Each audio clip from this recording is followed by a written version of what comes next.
So guys Barça जो है वो मैच जीत गई। और जब लाइनअप निकली थी और प्रीव्यू कर रहे थे हम, तो अलोंसो दिखे हमें लाइनअप में, अल्बा दिखे लाइनअप में, सर्जियो रोबर्टो में लाइनअप के अंदर दिखे। मिडफील्ड में कोई इशू नहीं था, obviously we wanted that midfield. और फ्रंट लाइन भी यही मोरलेस चाहते थे, मोस्टली फैन बेस भी।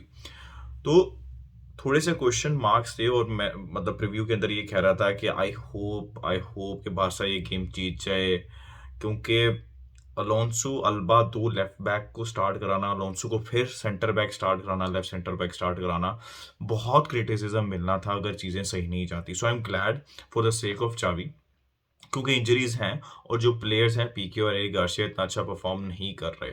तो आई एम हैप्पी कि बारसा ने 3 पॉइंट्स निकाल लिए। और क्योंकि फिर पता है आपको कि अलोंसो के ऊपर तो क्रिटिसिज्म मिलना था चावी को अगर नहीं जाता। अच्छा, क्या इसका मतलब ये है कि अलोंसो, हमने क्लीन शीट, ये फिर वही फॉल्स होप्स हैं जो आपकी क्रिएट होंगी जो कि सेल्टा की गेम के बाद क्रिएट हुई थी कि हमने क्लीन शीट रख ली, हालांकि हम आराम से उसमें गोल खा सकते थे। इसमें विलारियल की team attacking wise way of थी। लेकिन अगर आपको अभी भी लगता है कि अलोंसो लेफ्ट सेंटर बैक खेल सकता है, तो वो नहीं खेल सकता। उसकी रीजंस मैं आपको तीन तीन इंस्टेंसेस बता देता हूँ।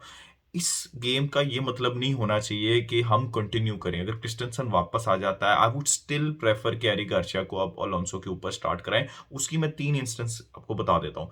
पहला इंस्टेंस था पीनो, यर्मी पीनो का हेडर, जिसके अंदर बैक पोस्ट के ऊपर खड़े हुए थे अलोंसो फर्स्ट हाफ के अंदर, और जॉर्डी अल्बा से तो एक्सपेक्टेशन नहीं है, उसकी हाइट ही नहीं है कि वो हेडर विन करे। They were no very close to even putting pressure on the player. तो डिफेंसिवली दोनों बहुत पुअर है। एक वो इंस्टेंस था। दूसरा इंस्टेंस था अर्नआउट, जिसने वो फर्स्ट हाफ के अंदर ही जब उसका कंट्रोल, बॉल कंट्रोल नहीं था, उससे पहले भी अलोंसो पूरी तरीके से कटा था और वो चांस बना था। और अगर थोड़ी सी भी क्वालिटी होती विलारियल के पास, यार नॉट ने दिखाई होती, तो वहां पे गोल पड़ जाता।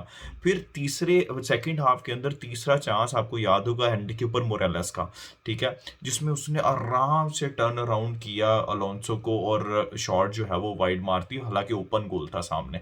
तो अगर आप ये तीन इंस्टेंसेस देख लेना, तो आपको समझ लग जानी चाहिए कि he is a left wing back. वो लेफ्ट बैक में भी स्ट्रगल करेगा, और वो कभी भी अच्छा डिफेंडर नहीं रहा, और वो कभी भी अच्छा डिफेंडर नहीं बन सकता। तो इसमें सबसे बड़ी लर्निंग हमारी ये है कि इसका मतलब ये नहीं है कि अलोंसो को बड़े मैचेस के अंदर अलोंसो भर भर के स्ट्रगल करेगा। इवन आज के मैच में वो स्ट्रगल कर रहा था काफी इंस्टेंसेस के ऊपर। कुंडे ने जो है वो बचाया, और कुंडे ही एक ऐसा प्लेयर लग रहा था, डिफेंसिवली थोड़ा बहुत सॉलिड लग रहा था, बल्कि अच्छा खासा सॉलिड लग रहा था। बाकी फिर वही सब कुछ था, लेकिन in there was no quality, enough quality नहीं थी विलारियल के पास, और उनका अच्छा गेम नहीं था। तो ये 3-0 की स्कोर लाइन है, और ऑफेंसिवली हम बहुत अच्छे थे, ठीक है। तो इसको फॉल्स वो क्लेम नहीं करना कि अलोंसो अच्छा, यार हमने क्लीन शीट रख ली तो अलोंसो को खेलना चाहिए। He did not work at all, अगर आपने गेम गौर से देखा हो। अच्छा, अब मुझे ये गेम देख के काफ़ी थोड़ा-सा ना मज़ा आया, क्योंकि यार मैं ना पिछले 3 दिनों से ना, मैं सुन-सुन के थक चुका हूँ फैन बेस से। सारी फैन बेस नहीं, बारसा की। अरे पेड्री और गावी को क्वेश्चन कर रहे थे लोग, और मैं डिफेंड कर रहा था पिछले 3-4 दिनों से, क्योंकि पेड्री की तो पिछले 3-4 गेम से अच्छी जा रही थी, और मैं बार-बार कह रहा था यार पेड्री तो अच्छा खेल रहा है, अच्छा खेल रहा है, उसको क्यों बोल रहे हो? ठीक है, आपका सबसे लीस्ट कंसर्न होना चाहिए पेड्री, लेकिन लोग उसको भी क्रिटिसाइज़ कर रहे थे कि यार नहीं, हमारे पास वैसे मिडफील्डर नहीं है। फिर गावी के तो 2-3 अच्छे गेम नहीं भी गए थे, लेकिन फिर भी लोग रिएक्शनरी हो गए थे कि अरे यार क्या है गावी, उस लेवल के ऊपर नहीं है। फिर फ्रैंकी डियोंग के ऊपर तो हम सालों से रिएक्शनरी हुए हुए हैं। लेकिन मुझे आज खुशी हुई, क्योंकि दोनों का गेम बहुत अच्छा रहा। और लोग अक्सर पूछ जाते हैं कि भाई हमारा क्या हाल होना था अगर हमें पेड्री और गावी 18 और 19 साल के प्लेयर ना मिलते। ठीक है, लोग ये बहुत जल्दी भूल जाते हैं कि वो 18-19 साल के हैं और इस लेवल की फुटबॉल खेल रहे हैं जो वो दिखाते हैं आपको। ठीक है, तो हम शुक्र नहीं करना हमने कि हमें इस तरह के दो प्लेयर्स मिले हुए हैं। अगर ये भी ना होते तो सोचो कि हमारा क्या हो रहा होता। और मुझे एक और चीज़ की खुशी है कि मैं फ्रैंकी डियोंग को सिंगल पिवट खिलाने से के लिए 1.5 साल से कह रहा हूँ, कॉमन के अंडर से कह रहा हूँ कि उसको सिंगल पिवट खिलाओ खिलाओ। उसकी रीज़न ये है, उसकी रीज़न ये नहीं, अच्छा हर कोई कहता था नहीं भाई वो नहीं खेल सकता सिंगल पिवट। उसकी रीज़न ये नहीं है कि वो बुस्केट से बेहतर प्लेयर है, वो सिंगल पिवट का वर्ल्ड क्लास प्लेयर है, ये नहीं है, बन भी सकता है। लेकिन उसकी रीज़न सिंपल सी ये थी, जो मैं शुरू से 1.5 साल से ये कह रहा हूँ, जब से चैनल स्टार्ट हुआ है, कि यार फ्रैंकी डियोंग को ट्राई तो करो। बुस्केट्स मतलब जितनी बुस्केट्स गलतियां करता है उतनी ही कर लेगा ना फ्रैंकी डियोंग, ठीक है? या तो उतनी ही करेगा या उससे कम करेगा, उससे ज्यादा नहीं कर सकता। वो बुस्केट्स हर 2 गेम्स के बाद गलतियां करता है, ठीक है? और उसके पास वो इंटेंसिटी नहीं है, वो वर्क रेट नहीं है कोप अप करने के लिए, ठीक है? तो उससे ज्यादा तो नहीं करेगा ना, गलतियां करेगा लेकिन उससे कम ही करेगा या उसके जितनी करेगा। तो एटलीस्ट आपको पता तो लग जाएगा। मैं 1.5 साल से ये कह रहा हूँ कि एटलीस्ट आपको पता तो चल जाएगा क्या वो सिंगल पिवट खेल सकता है या नहीं खेल सकता, ठीक है? और दूसरा, अगर वो खेल सकता है तो वो ग्रो करेगा उस पोजीशन के अंदर, ठीक है? तो ये एक अच्छी चीज है। मुझे इसलिए इस चीज की भी बहुत खुशी है कि फ्रैंकी डियोंग सिंगल पिवट खेला, उसका बहुत अच्छा गेम रहा।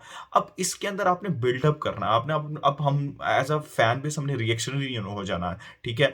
कि जैसे मैं कह रहा था कि अलोंसो का एक गेम ये देखे रिएक्शनरी नहीं हो जाना कि यार नहीं यार ये तो लेफ्ट सेंटर बैक, अगले गेम में भी इसको स्टार्ट करना चाहिए। इसी तरह फ्रैंकी डियोंग का अगला गेम अगर बुरा जाता है तो आपको उसको रन देना 10 गेम्स का। इस तरह प्लेयर डेवलप नहीं होते हैं पोजीशन के अंदर जब तक आप उनको प्रॉपर रन ना दो। तो आई होप कि हम सीडीएम पोजीशन के ऊपर इंपॉर्टेंट मैचेस में, बड़े मैचेस में भी फ्रैंकी को ही खिलाएं। और गावी और पेड्री का तो मैंने ऑलरेडी बता दिया, they had an awesome games. क्या वो पास किया यार!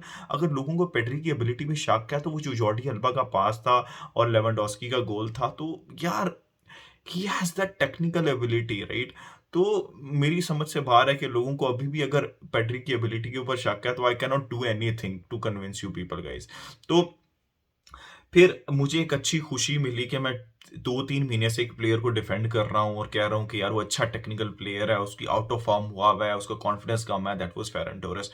Finally good to see Ferran Torres. Ferran Torres का फर्स्ट हाफ जो है ना, टेक्निकली उस्मान डेम्बले के पूरे सीजन के वाला जो सीजन चला है ना उससे बेहतर था। अब लोगों को कहेगा अरे रिएक्शनरी नहीं कह रहा, मैं रिएक्शनरी नहीं हो रहा। मैं आपको बिल्कुल सॉलिड बात बता रहा हूँ कि अगर अगर आपको पता हो कि किस football is not just about pace, burst of speed, step overs. आप गेम आप एक खुद तो खेल रही हो, खुद कितना अच्छा खेल रहे हो और आपके होने से वहां टीम कितना अच्छा खेल रही है, ये भी बहुत इंपॉर्टेंट होता है, स्पेशली बारसा जैसे सिस्टम्स के लिए। तो ये लोग अक्सर इस चीज को बिल्कुल निगेट कर देते हैं। और मैं हमेशा, अगर आप अल क्लासिको जब हम 4-0 जीते थे और उसी के अंदर आप फेरन टोरेस की परफॉर्मेंस देख लेना, तो मैं उसी परफॉर्मेंस के बाद कन्विंस हो गया था कि इसका मतलब अब तो उसका फॉर्म तो नहीं लगी हुई, जो कि हमने उसको क्रिटिसाइज भी किया कि उसकी फॉर्म नहीं लगी हुई।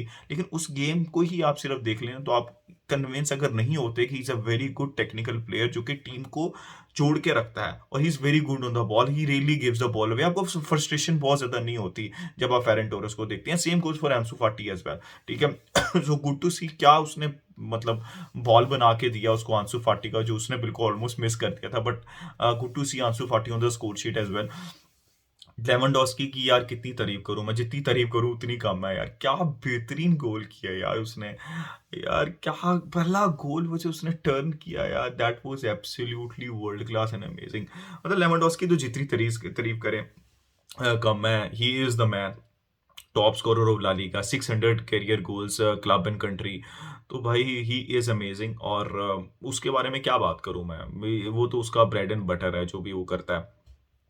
तो अगेन आई वुड से कि रिएक्शनरी होना बंद करें। अब इसका मतलब फेरन टोरेस और आंसू फाटी ने स्टार्ट किया और अच्छा परफॉर्म किया, तो इसका मतलब ये नहीं है कि अब डेम्बले और रफीनिया को उठा के बाहर फेंक दें।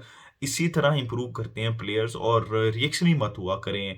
पेड्री और गावी को भी उठा के बाहर फेंकने लगे थे हम तीन तीन मैचेस के बाद, ठीक है? ऐसे नहीं होता, ऐसे टीम डेवलप नहीं होती।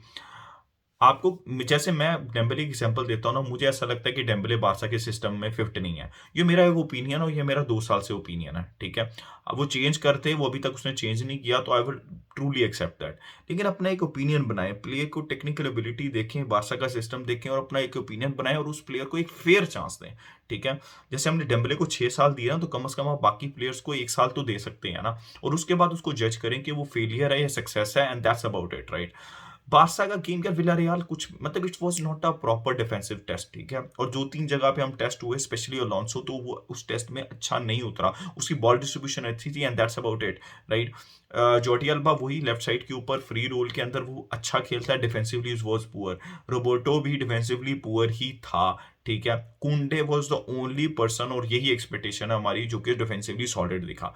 अपार्ट फ्रॉम दैट विलारियल कुछ ऑफर ही नहीं कर रही थी, टू बी वेरी ऑनेस्ट। तो डिफेंसिवली इस गेम को आप बिल्कुल मत जज करिएगा। और फिर वही क्लीन शीट के जो सल्टा के बाद बड़ा मैच जहां पे आपके ऊपर प्रेशर क्रिएट किया जाएगा, वहां पे हम जज करेंगे। लेकिन offensively we were clicking, right? हमारा पासिंग, हमारी क्विक पासिंग हो रही थी, we were recovering the ball well, हमारी लिंकअप प्ले अच्छा था, स्पेशली फेरन टोरस का, आंसू फाटी का, लेवेंडोस्की के साथ, और ऑब्वियसली मिडफील्ड का कनेक्शन हमारे वाइड प्लेयर्स के साथ और फॉरवर्ड के साथ बहुत अच्छा था। तो पॉजिटिव्स हैं इस गेम में, लेकिन इस गेम का जो सबसे की पॉइंट है वो ये है कि हमारी फैन बेस ने रिएक्शनरी नहीं होना, स्पेशली गावी और पेड्री के ऊपर तो मत रिएक्शनरी हुआ करें यार। ये सबसे मेरी आपसे रिक्वेस्ट है guys. This was my opinion on the game. और 3 पॉइंट्स बहुत इंपॉर्टेंट है, we are 3 points off still from Real Madrid, तो हमने पॉइंट्स ड्रॉप नहीं करने थे, और आई एम हैप्पी कि ये गेम हम जीत के, क्योंकि अगर ये गेम ना जीतते तो चावी के ऊपर बहुत क्रिटिसिज्म आना था अलोंसो को स्टार्ट करने का। स्टिल से अभी भी क्लीन शीट के बाद भी कि अलोंसो को सेंटर बैक मत खिलाओ, ठीक है? सो गाइस, अपना ओपिनियन दें कमेंट सेक्शन में, लाइक करें, सब्सक्राइब करें, शेयर करें। Keep enjoying football. Until next time, it's a good bye from me.